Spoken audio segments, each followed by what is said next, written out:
Erin, what is your word of the episode? I'm going to go with selective because I'm feeling very much like I need to be selective with where I invest my energy in this new year. So selective is something that I'm feeling right now. You're really present to at the moment. Yes. I like it.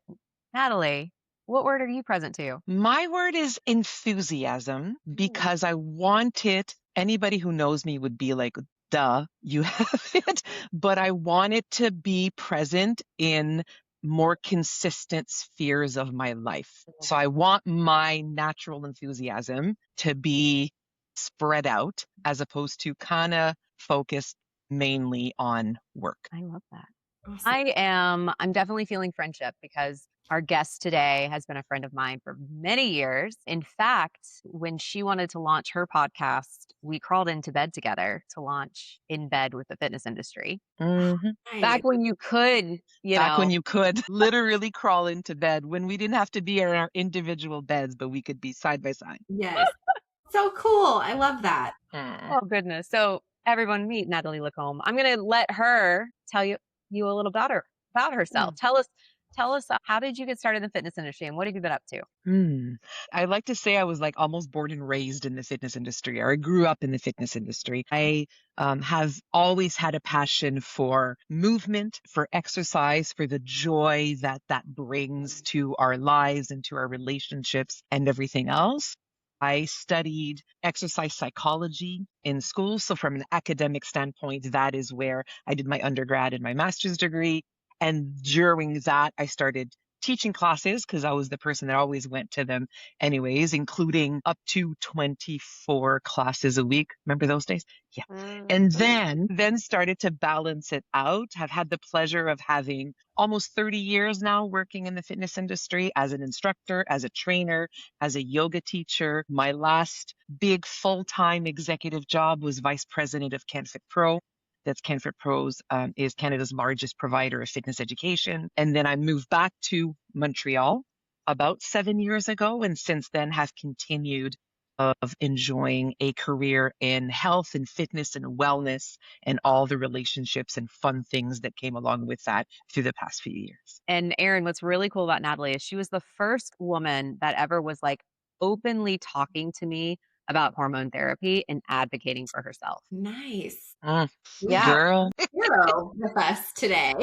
my pleasure. Yeah, you really taught me a lot about advocating for myself just by having conversations with you about what you were experiencing and going through. And you were just very adamant about taking care of yourself and that self-care wasn't a spa day and that self-care really was foundationally starting to make sure that you felt your best. With the idea of Mm. and I think it's something that happens a lot in our industry is we want to do are you sleeping well and drinking and drinking your water and managing your stress and taking your protein and all these things. And is there something else out there that can be helpful to that? I'm a very and person when it comes to Western medicine, Eastern medicine, when it comes to the lifestyle and when it comes to pharmacology or anything that comes along with that, to see how they can combine so you make the right choices for yourself, as opposed to demonizing any of those options. I love that you were one of the first that really talked to us about this and about advocacy, because that's a theme that came up for us in our last episode with Melissa Lane, is really just not stopping at that first answer and really advocating for yourself. And I'm curious for you, why did you feel called to be that voice to encourage others to advocate for themselves? Like, how did that come up for you? I think I've always been a very transparent person. What I learn, feel, discover, reflect on, I share with others. I ask questions when it comes to these things. It's I don't believe in a lot of taboo when it comes to that. And so I find it's Jules Arney once talked about the concept of being the person that holds the rope at the club. So there's some of us in each industry, I think. And so she was talking about the fitness industry, but the relationship of like when you get to a club and you're able to like get in and the bouncer, whoever lets you in, she's like, what you do is then you hold the rope and you're like, everybody else get in. So that concept of holding the rope, it's I have this opportunity. I've learned this thing. did you know, this sounds familiar, not in a everybody's got to do this kind of standpoint, but there's a who, there's a this was a revelation for me. Perhaps others can benefit from the journey, which I think can be really helpful. Speaking of that journey, talk Mm, to us a little bit about your mindset and your emotions as you were going through this midlife, perimenopause, menopause change as a fitness professional. What changed for you? What had to evolve? It's interesting. Now that I reflect on it, I've heard some medical professionals call it just not being yourself. Like if I had to describe it, and it coincided with me with a pandemic where we would say, that's why I'm not sleeping. That's why I'm not sleeping well. That's why I'm feeling more stressed. That's why my temper is a little bit changed. That's why I don't have as much patience. That's why. And at some point I'm like, wait, hold on. Is it? Or is that just a coincidence of the timing of it? It's when when I started to put everything together, then I'm like, oh, I think there is something here in terms of the commonality of it. We weren't, I mean, it's a bit of a generational thing. Like I remember my mom going through it. I shouldn't say that. I remember hot flashes. That's what I remember. And that's kind of all, I mean, I'm 53, so that's kind of all, I was born in the early 70s. That's kind of all we heard from our moms. The rest of it, which for me was, so talking about fitness, the part of it that really was challenging for me was, so the lack of sleep and how it impacts everything, but in particular joint pain. I remember going down the stairs in the morning in our home and having to put so much weight on my upper body because my ankles and my knees and my hips were so sore. So like this constant joint pain of like, oh, I guess I'm just getting old. And I'm like, can I still do the things I did? And I still teach chair yoga, but that wasn't the solution. Essentially, bringing down the intensity wasn't the solution. Figuring out what made sense for me at that time was more of a solution. But there were so many symptoms that impacted my physical health, my mental health, and my emotional health that the commonality within that required a solution. And to talk about what we talking about earlier, Erin and Jessica, is people would say, yeah, but have you tried? And it's our industry. And I was getting suggested a supplement for everything, a lifestyle change for everything. And the way that I was describe it is I'm like, I'm drowning. The things you guys are suggesting to me will work if I can just do this.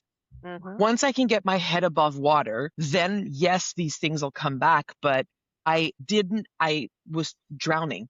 So when you can't breathe, you're like, this is how you should swim. And I'm like, but I have no air. I have no oxygen. So give me a little bit of oxygen and then I can combine like that ion concept, like I talked about before. And that for me is when I was able to, coincidentally, we actually got a family medicine doctor around the same time. And she's the one that had prescribed something that was a bit more menopausal HRT and then called me the next day and said, that's not going to work. This is too much of hormonal chaos in perimenopause. And so she put me on a hormonal replacement therapy that is much closer to traditional birth control, which is much, much more significant, that helps get through the mountains and valleys and the peaks and valleys that have closer into perimenopause. I do remember, just kind of say that word again, listening to a podcast once, and I think I shared this with Jessica. I was on a road trip and I was listening to a really quite renowned Australian endocrinologist qualify perimenopause as hormonal chaos. And I teared up in the car Yeah. because I'm like, that's what it is. The chaos, the unpredictability day after the next day. Once you feel you're like, okay, I'm okay.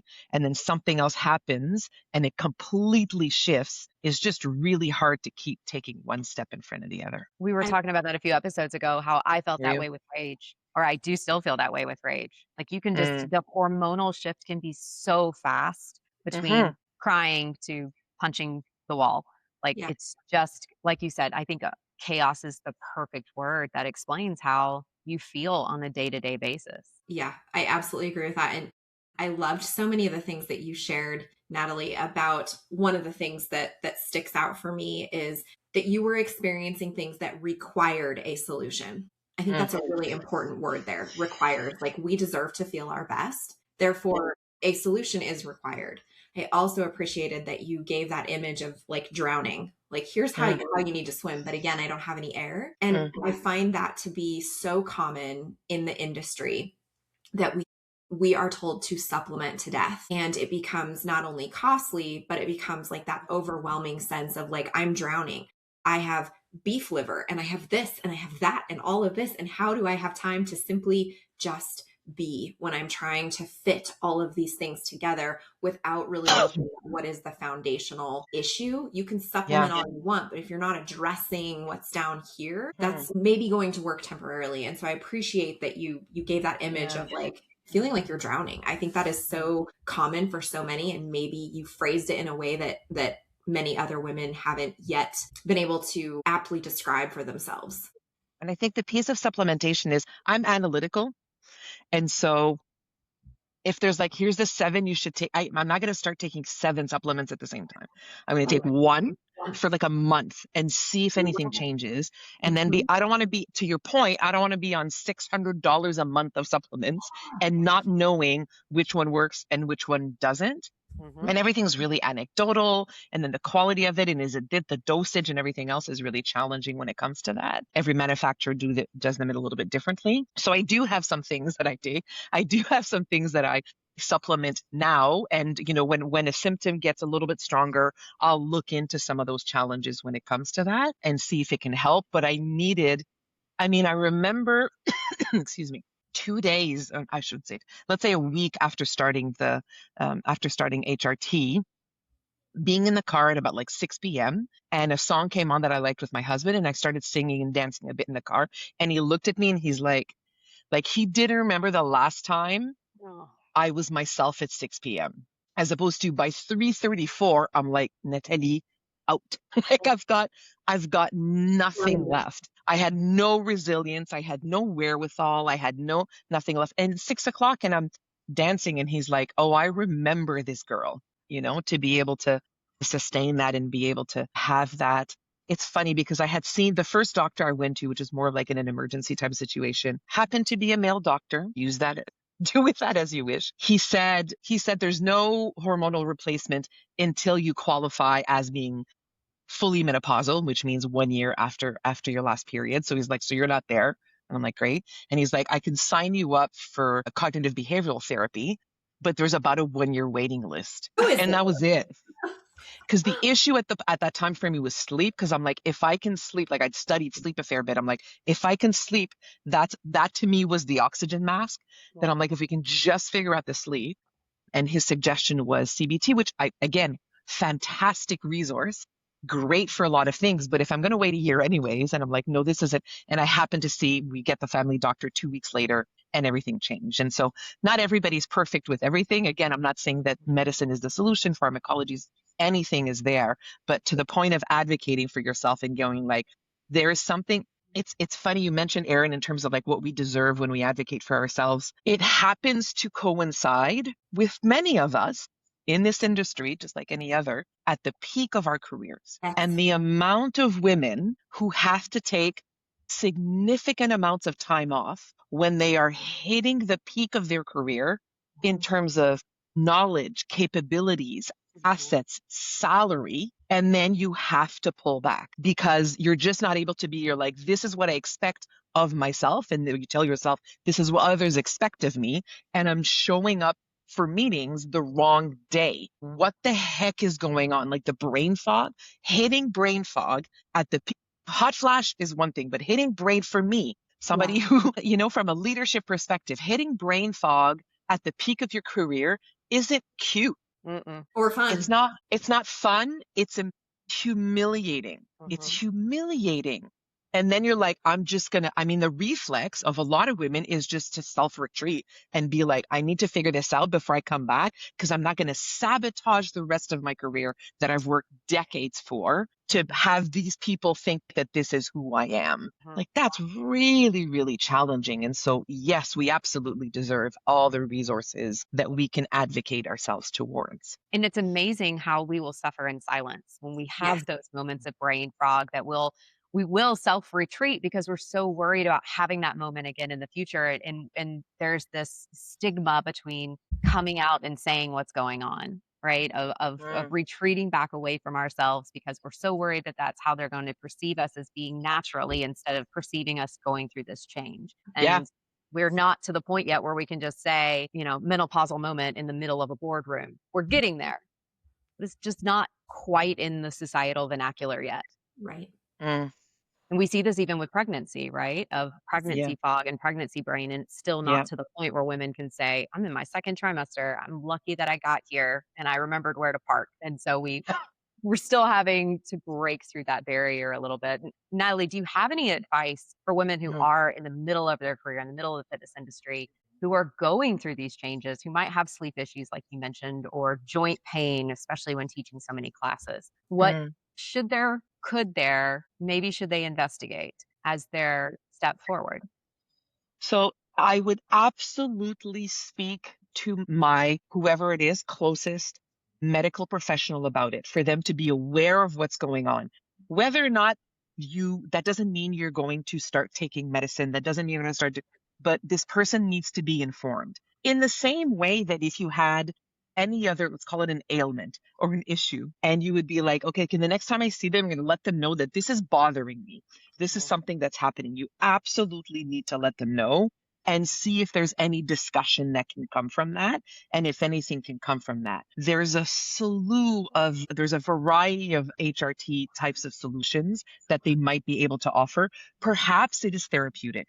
Perhaps it is cognitive behavioral therapy. Perhaps there might be something along the sleep realm that's closer to sleep apnea. There might be something that's going along there, but your medical professional needs to be informed to start to investigate these things. So yes, it's worth making an appointment with your family doctor. It counts.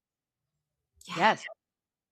It absolutely counts. You know what's funny? The thing that made me call, and actually it's the nurse at the appointment place that we have here in Quebec that said it to me. I said, I didn't think it was happening because my periods weren't getting further apart. They were getting closer. And she's like, yeah, that happens sometimes. To which I'm like, what? Where is the Happens handbook sometimes. for this? Yeah, there is. It's everything chaos, Yeah. right? So I was like, that's not what's happening, but because my periods are getting closer, so it must be, I don't know, something else. And when we had gone through infertility treatments, I remember the infertility doctor saying I had a lot of eggs. So I'm like, I'm in it for a while. This is happening. I'm gonna hit menopause at 82 because apparently I'm full of eggs. And there's no way that this is going to change when it comes to that. And then that's when she said that. And she said, yeah. And I just said something like, I can't even have a sip of wine without having this vasodilation reaction to it. And she's like, yeah, that's not okay. For one person to just be like, Yes. it's not okay. Yes. For some people, as opposed to it's normal. We blame a lot of stuff on hormones. Speak to people until you find a person that says, if this isn't, you don't have to live with this. Yeah. There can be things we can look into. And then choosing what you look into, whether it's supplements, whether it's HRT, whether it's anything else, whether it's sleep therapy, and those kinds of things. But for somebody to say, this isn't difference between normal and normalized. Yes, it's common. Yes, it's normal. But normalizing it, meaning like suck it up. We all go through the change. Do it naturally. What in the heck? If it was a man, girl, Yeah.